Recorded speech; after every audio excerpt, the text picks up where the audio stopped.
Salut à tous et bienvenue sur AliExpress pour le test du tournevis de chez Otto. Pas le premier produit de la marque que je teste puisque je vous avais présenté il y a quelques jours le télémètre laser que vous avez juste ici, et quand je tombe sur une bonne marque, j'essaie de voir ce qu'ils ont réellement dans le ventre au global. Et mon objectif du jour, c'est vous montrer ce que vous pourrez faire ou ne pas faire avec ce tournevis. On pourrait presque dire qu'il est rangé dans un écrin, vous avez une petite anse ici pour le porter et vous n'avez qu'à tourner cette petite bague pour le révéler. Ça fait un peu sextoy sur les bords vu comme ça. À l'intérieur du barillet, puisque ça a une forme de barillet, vous allez retrouver un jeu de 10 embouts. Il y a 4 cruciformes, 4 hexagonales, 1 plat et 3 torx. L'ensemble est moins geek que sur le Xiaomi Wowstick 1F, qui est un tout petit tournevis très fin, essentiellement dédié aux travaux de précision.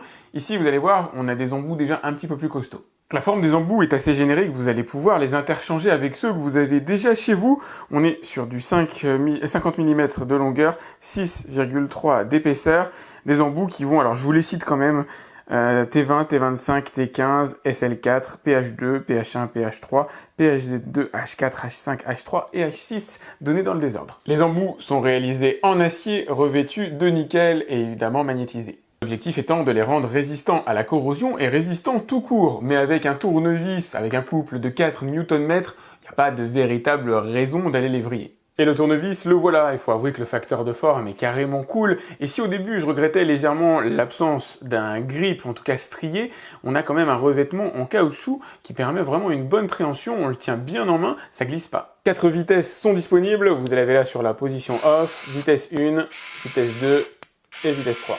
Et sous ses allures un peu stylisées, un peu chic, il est quand même noté 4,9 sur 5 sur AliExpress avec des centaines de commentaires. C'est qu'il doit y avoir du potentiel à exploiter et je vais essayer de le révéler. Commençons par la base, une vis dans du bois, même si c'est pas sa fonction principale. Ah, c'est une vis de 2 mm et on voit déjà qu'il a des difficultés.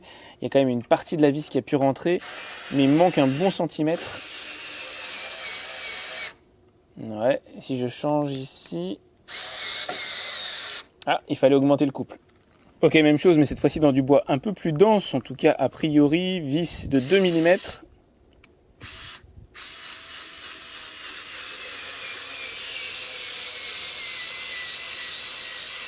Ah, il y va, hein. Il y aura un peu de finalisation à faire à la main qui trahit une faible puissance du tournevis, mais la vis est bien allée quasiment à son maximum par rapport à la tête ici, qui serait rentrée avec un tournevis plus puissante. Bon voilà, je peux pas trop lui en vouloir, encore une fois, c'est pas sa fonction première. C'est pas un outil de charpentier, mais il était pour moi important de vérifier qu'on puisse faire un peu de bricolage avec. Je vais essayer de sortir la vis qui est là. Ouais, cool. Alors ça, je l'avais rentré avec un tournevis plus costaud, avec du 30 Nm et non du 4. Allez, continuons un petit peu le tour d'horizon. Donc là, en ce moment, je teste le vélo Ado A20, vélo électrique. Je l'ai jamais testé, hein. J'ai jamais modifié l'assemblage. Et je vais essayer de tourner cette vis-là, en tout cas de l'enlever. Tout simplement parce que c'est un outil qui peut être assez cool en situation de mobilité. Et là, vous allez voir, ça va être relativement difficile, même en mettant la puissance au maximum. J'arrive pas, et si je tourne en même temps, j'ai peur d'éclater le moteur. Je vais essayer avec celle qui est juste en dessous. Ouais, celle-là, je peux la tourner, je peux la dévisser. Alors en mettant le moteur sur off, je peux dévisser la vis qui est juste ici. Hop, je fais un petit tour comme ça à la main et éventuellement après, hop, je me remets sur 3 et là, ça doit fonctionner. Costaud, la vis de la potence, où là il vaut mieux se mettre sur off au départ et commencer à la tourner légèrement avant d'utiliser le moteur.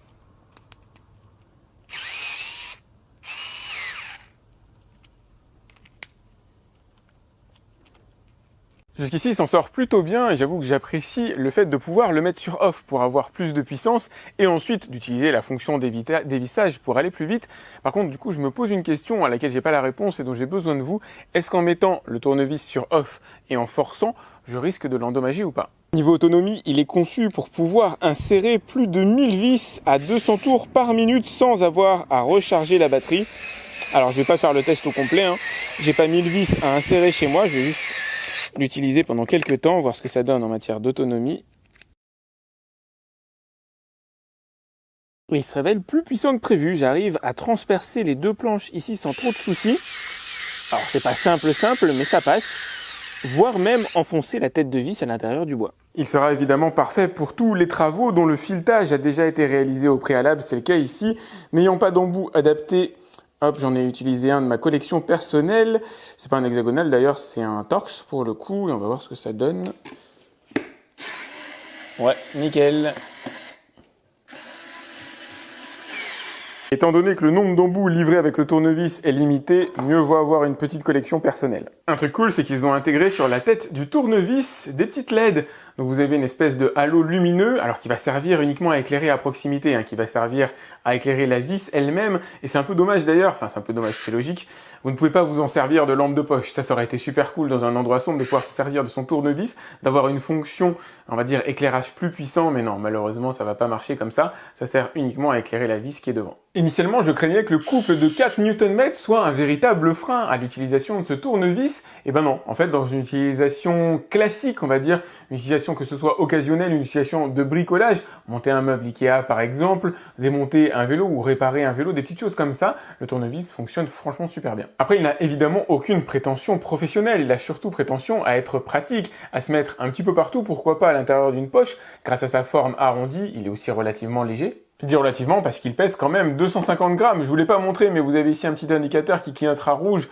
lorsque le tournevis se vide de sa batterie et vous pourrez le recharger à l'aide du port USB-C qui se trouve juste ici, qui n'est malheureusement pas caché. Ça aurait été bien d'avoir un petit cache en caoutchouc et j'ai pas vu de câble à l'intérieur de la boîte pour le recharger. Alors on a tous des câbles USB-C à la maison, donc ça devrait pas être un problème, mais ils auraient quand même pu se fendre d'ajouter un petit câble. Les embouts sont de bonne qualité, ils sont bien rangés, c'est déjà pas mal, mais ils ne sont pas pléthoriques. Nécessité faisant loi, la place est limitée à l'intérieur.